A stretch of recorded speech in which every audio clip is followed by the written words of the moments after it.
જાંબા બીએસયુપીના આવાસ યોજનાના રહીશોને વૈકલ્પિક વ્યવસ્થા કરી નવા મકાનો આપવામાં આવે તેવી માંગણી સાથે વિપક્ષ નેતાએ મ્યુનિસિપલ કમિશનરને પત્ર લખી રજૂઆત કરી હતી. જાંબા બીએસયુપીના આવાસ યોજનાના રહીશોને રિપેરિંગ અને દુરસ્તી કરવાની નોટિસ આપી આ યોજનાના જવાબદાર લોકોને બચાવવાનો પ્રયત્ન કરવામાં આવી રહ્યો છે. તેની સામે સખત વાંધો છે. આ આવાસ યોજનાના લોકોએ વૈકલ્પિક વ્યવસ્થા આપી આ જગ્યાએ નવા આવાસો બનાવી તેમને ફાળવી આપવાની પુનઃ માંગણી કરી છે.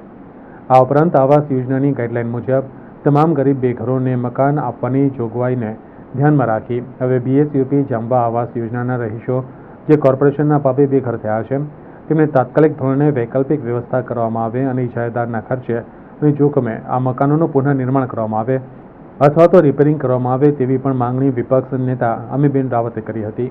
ઇજારદાર પીએમસી ને ટીપીઆઈની સામે ગંભીરતાથી પગલાં લેવાની જગ્યાએ એમને બચાવવાનો પ્રયત્ન થઈ રહ્યો એવું લાગે છે અને એટલે જ આજે બીજી નોટિસ ઇસ્યુ કરવામાં આવી જેમાં મકાનોની પોતે સ્ટ્રક્ચર સ્ટેબિલિટી રિપોર્ટ મેળવીને રહીશો ત્યાં રહી શકે એવો કાગળ આપ્યો. તો જે આજથી અઠવાડિયા પહેલાં જર્જરિત હતા હવે રહેવા લાયક કેવી રીતના થઈ ગયા?